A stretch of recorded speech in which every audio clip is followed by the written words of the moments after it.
de Marcos capítulo 11, donde tendremos nuestra lectura bíblica de este día. Marcos capítulo 11. Les invito a ponerse de pie y juntos vamos a darle lectura a la palabra de nuestro Dios.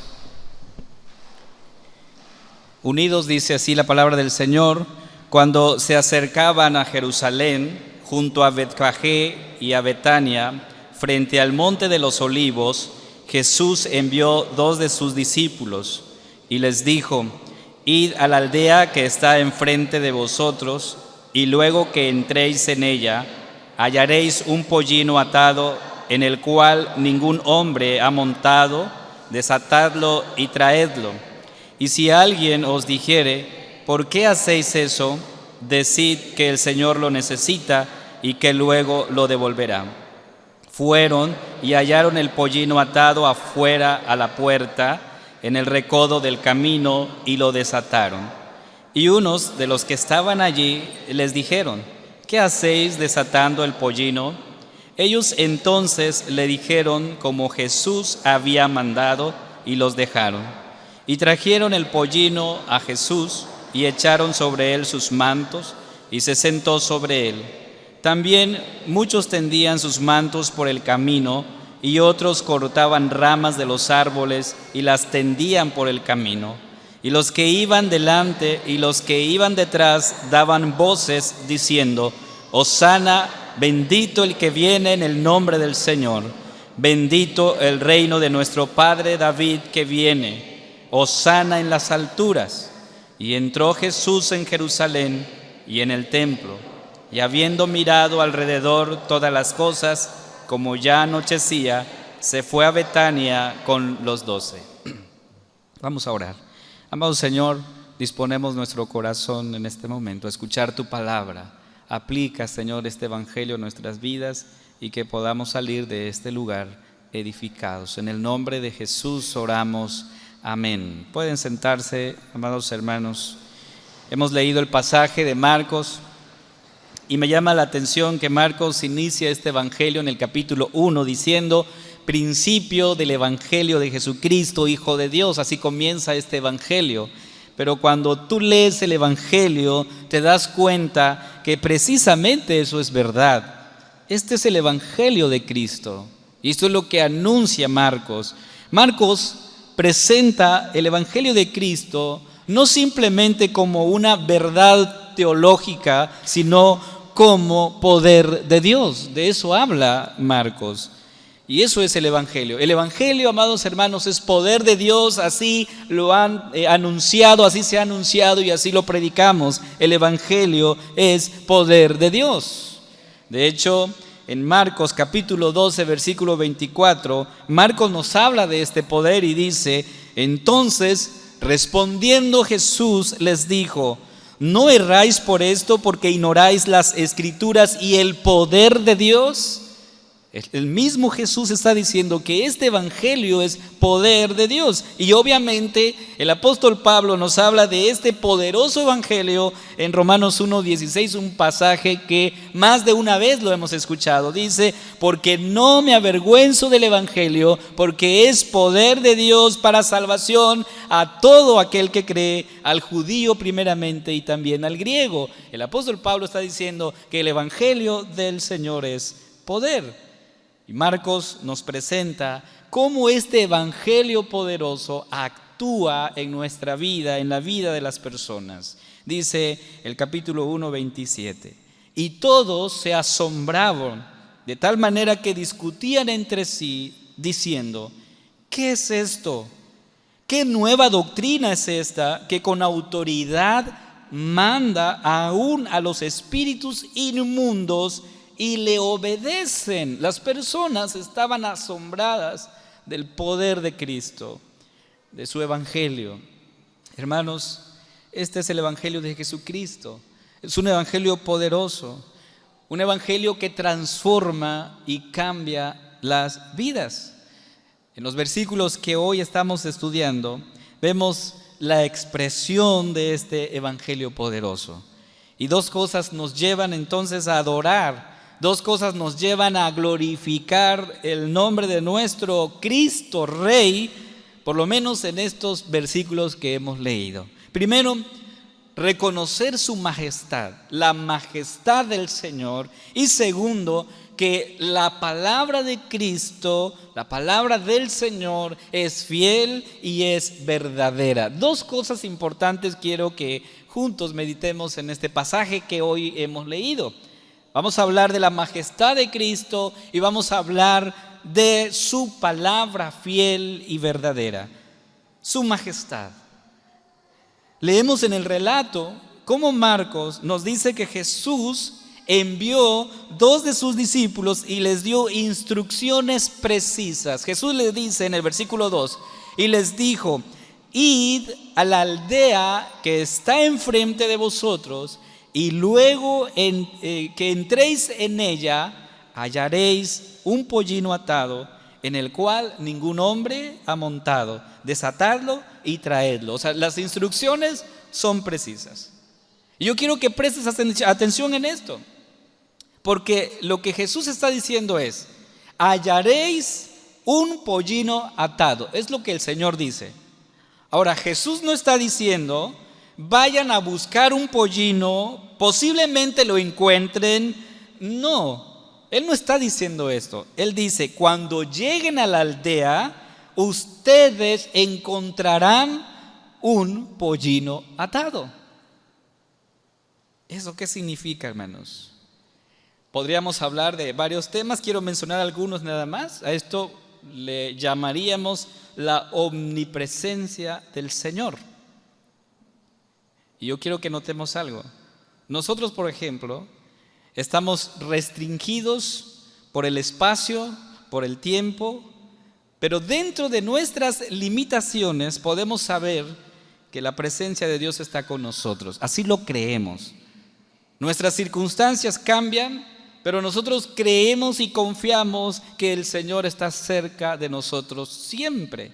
Ahora, si Dios no estuviera presente junto a nosotros, sus promesas de salvarnos, de defendernos, sonarían huecas, sonarían vacías y habría algo defectuoso en nuestra relación. Ahora, ¿cómo podríamos nosotros confiar en Él si no supiéramos que el Señor está con nosotros? Nuestros espíritus humanos son espíritus finitos y no pueden y nunca podrán ser capaces, hermanos, de estar en más de un lugar al mismo tiempo. Hoy tú estás aquí, físicamente, y solo un espíritu infinito tiene la capacidad de la omnipresencia. Y tú te preguntarás: bueno, ¿y qué es eso cuando hablamos de omnipresencia?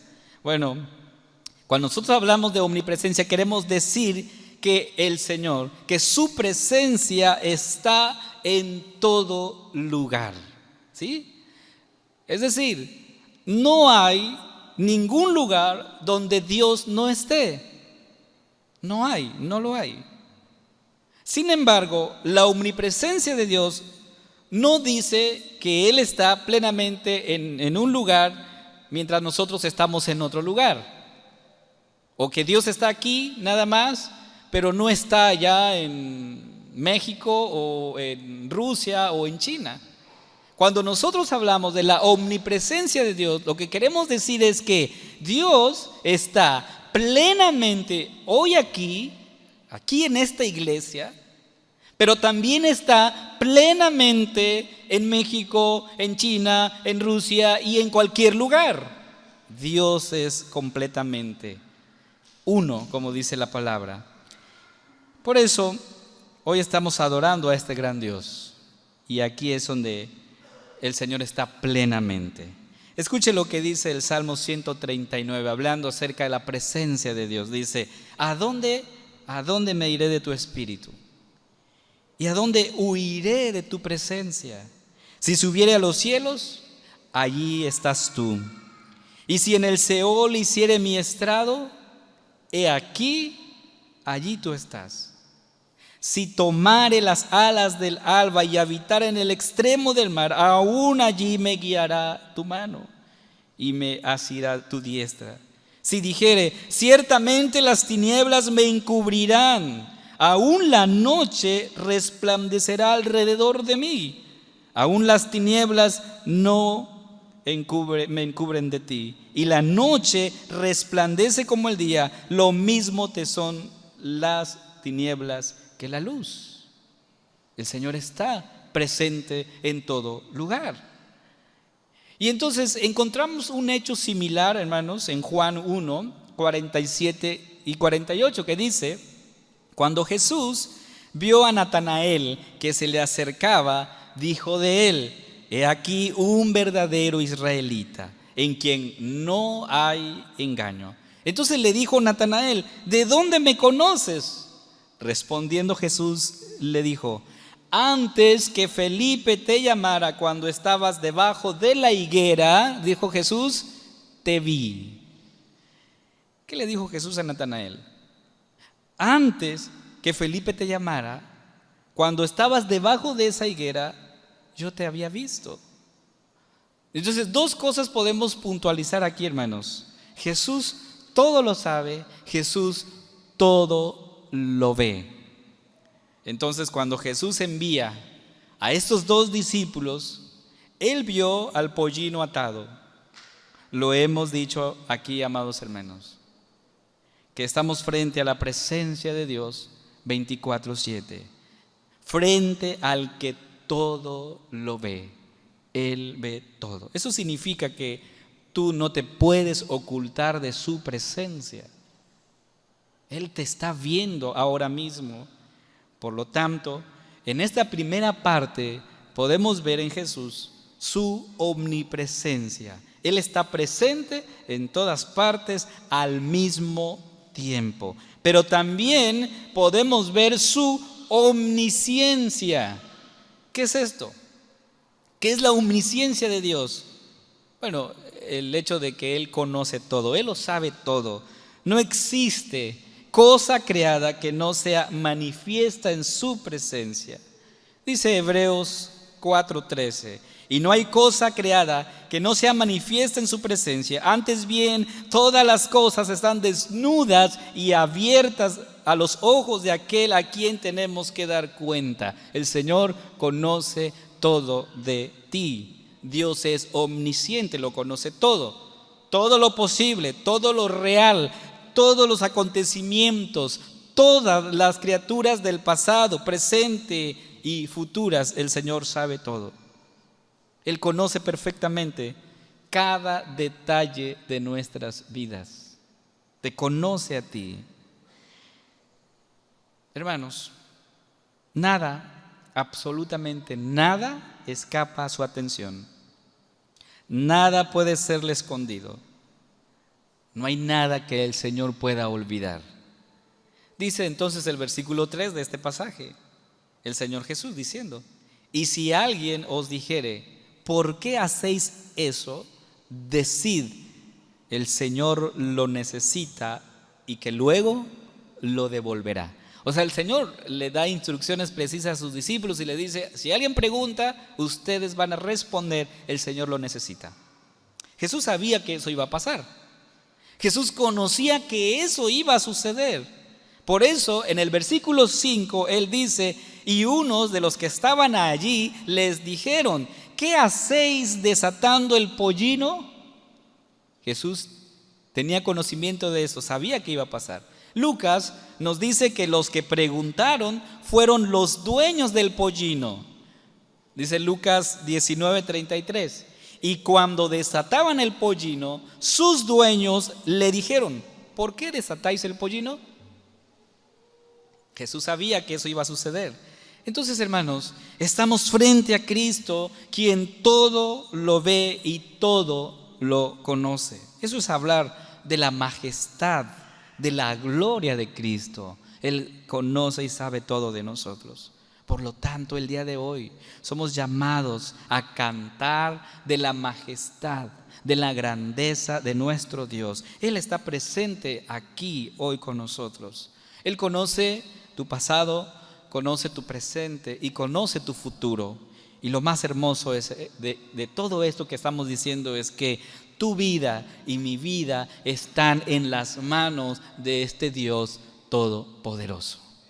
Sí, estamos en sus manos. Entonces, una de las razones para cantar, para adorar a nuestro Dios es por su majestad. Él conoce todo de nosotros, conoce todo de ti. ¿Sabes cuántas veces el Señor sabe cuántas veces tú has llorado en silencio? Tal vez has estado triste, preocupado, has tenido ansiedad. El Señor lo conoce todo. Nada, absolutamente nada podemos ocultar de su presencia.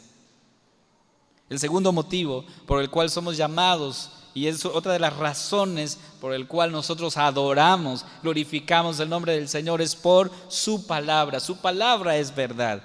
La Escritura nos dice que los discípulos fueron e hicieron lo que nuestro Señor les dijo, y efectivamente hallaron al pollino atado y al dueño, obviamente, preguntándole lo que ellos estaban haciendo.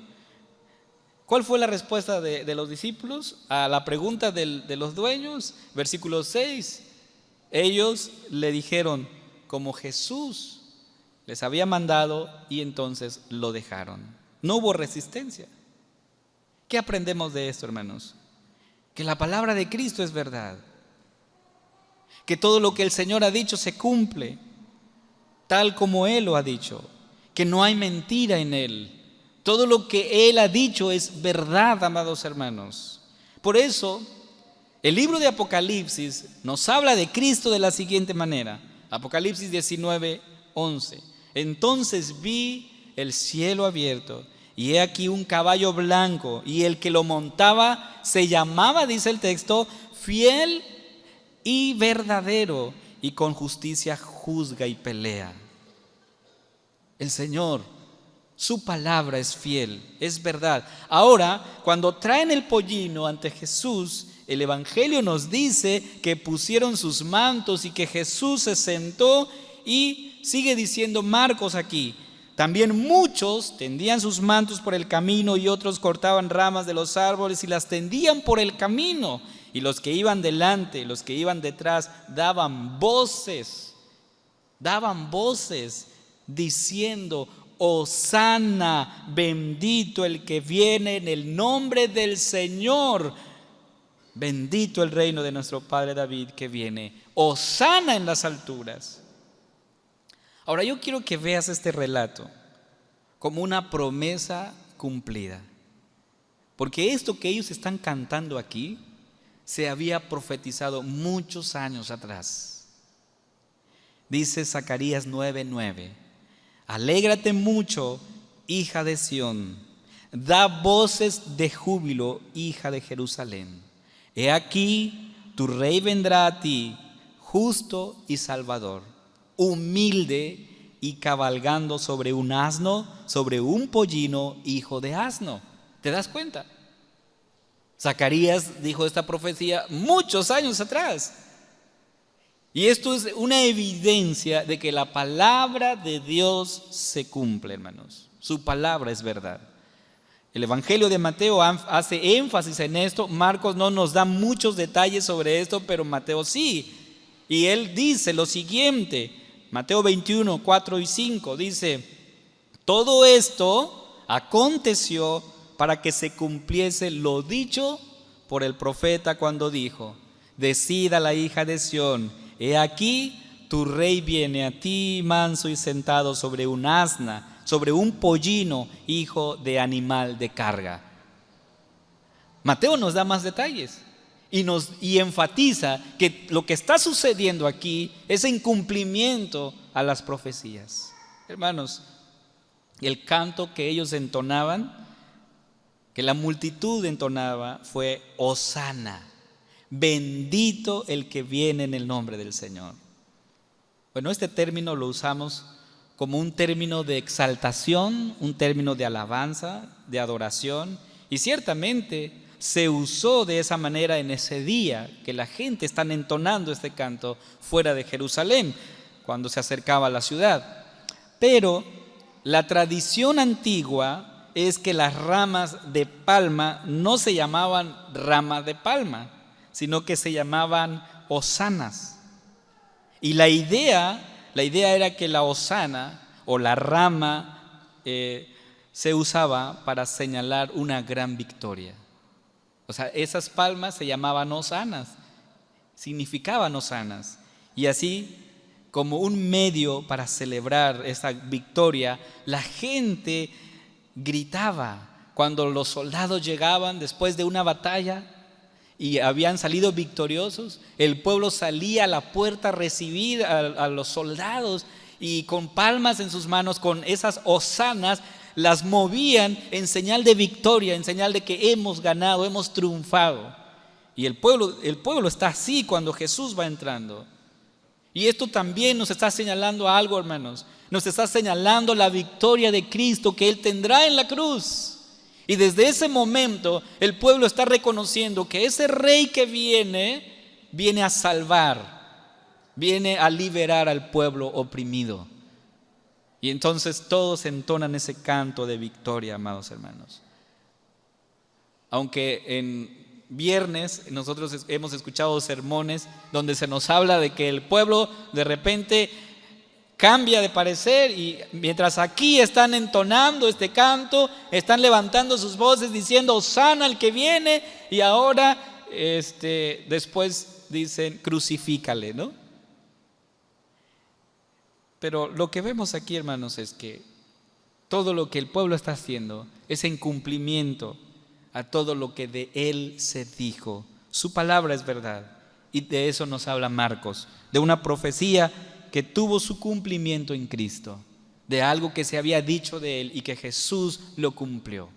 Entonces, no solamente hablamos de su majestad, el hecho de que el Señor conoce todo y sabe todo de nosotros y está presente en todo lugar al mismo tiempo, sino también se nos habla de que la palabra del Señor es verdad. Todo lo que se ha dicho de Él se cumplió. En este día recordamos la entrada de Cristo en Jerusalén. Fue un hecho maravilloso, un hecho portentoso, por todo lo que hemos visto el día de hoy. Ante este hecho, hermanos, solamente podemos adorar y alabar el nombre de nuestro Dios. Y yo te pregunto a ti, ¿crees que hay razones para cantar Hosana?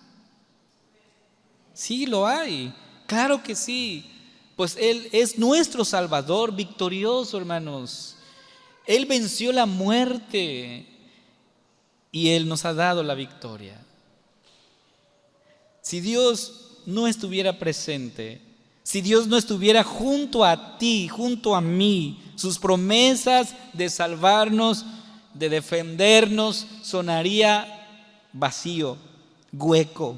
Sí, porque ¿cómo tú puedes confiar en Él si no sabes dónde está Él? Pero el Señor está aquí, y eso me llama a mí, te llama a ti a confiar en Él, a creer en sus promesas. Pero hoy vimos que adorar a Cristo es algo que hacemos todos los días. No solamente los domingos, no solamente vienen los domingos a adorar al Señor, adoramos al Señor todo el tiempo. Entonces preguntamos, ¿de qué manera esta palabra puede traer consuelo a nuestras vidas? ¿Por qué? Es cierto que hoy muchos sufren, hoy muchos tienen ansiedad, tienen conflictos en el hogar, en el matrimonio. ¿Y qué nos enseña la palabra del Señor, hermanos? Nos enseña a levantar nuestro rostro y mirar a aquel que entró en Jerusalén, que fue a la cruz, que derramó su sangre, y por ese sacrificio perfecto hoy nosotros tenemos el regalo de la salvación, y nuestros nombres, como dijo el Señor Jesús, están en el libro de la vida. Entonces levantemos nuestros rostros, hermanos, miremos a Cristo, quien todo lo sabe, quien todo lo ve, y que si Él ha prometido de estar siempre con nosotros, eso significa que es verdad. Si Él lo prometió, lo va a cumplir, es verdad. todo lo que Él ha dicho. Él está con nosotros. Nuestra vida está en sus manos. Y que en su muerte y en su resurrección también nosotros tenemos la victoria. Por eso el apóstol Pedro escribe lo siguiente: echando toda vuestra ansiedad sobre Él, porque Él tiene cuidado de nosotros. Como hijos del Señor, debemos de traer a los pies de Cristo todo. Todo, tal vez descontento, tristeza, desánimo, desesperanza, sufrimientos, todo. Y confiar en que Él sabe lo que hace en nuestras vidas. Amados hermanos, Marcos aquí nos presenta a Cristo como alguien que todo lo ve y alguien que todo lo sabe. Y eso es hablar de la majestad del Señor. Pero no solamente eso, también Marcos nos habla de que todo lo que se dijo del Señor se cumplió. Eso es hablar de la veracidad de la palabra de Dios. ¿Qué quiere decir esto, hermanos? Que todo lo que el Señor ha prometido aquí es verdad, se cumple y se va a cumplir. Yo nada más quiero recordarte una promesa que el Señor hizo. Y espero que esta palabra también sea nuestra el día de hoy. Dice Mateo 28: por tanto, id y haced discípulos a todas las naciones, bautizándolos en el nombre del Padre y del Hijo y del Espíritu Santo, enseñándoles que guarden todas las cosas que os he mandado. Y he aquí, yo estoy con vosotros todos los días hasta el fin del mundo. Amén. Aquí no dice que el Señor va a estar nada más contigo los fines de semana. No dice cada 3 días. Dice: estaré contigo todos los días. Si Él ha prometido esto, hermanos, ¿qué creen? Esto es verdad. Esto es realidad en nosotros. Cuando nos sentimos solos, angustiados, preocupados, recuerda esta palabra: el Señor está con nosotros. Y esa es una razón suficiente para cantar y para alabar el nombre santo, el nombre bendito de nuestro Dios. Vamos a orar. Amado Señor, digno eres de alabanza y adoración. Apocalipsis también nos recuerda que cuando el Cordero tomó el rollo, los 24 ancianos, los 4 seres, se inclinaron y adoraron al que vive por los siglos de los siglos. Y que millones y millones de ángeles también hicieron lo mismo, adoraron al Cordero que fue inmolado. Y hoy nosotros unimos también nuestras voces a esos millares de ángeles, cantando junto, entonando junto por lo que tú eres, Señor. Tú eres majestuoso, tú eres poderoso, Señor. Y lo más hermoso de todo esto es que estás con nosotros aquí. Tu presencia nos acompaña siempre. Por eso te damos gracias, Padre. En el nombre de Cristo Jesús oramos. Amén.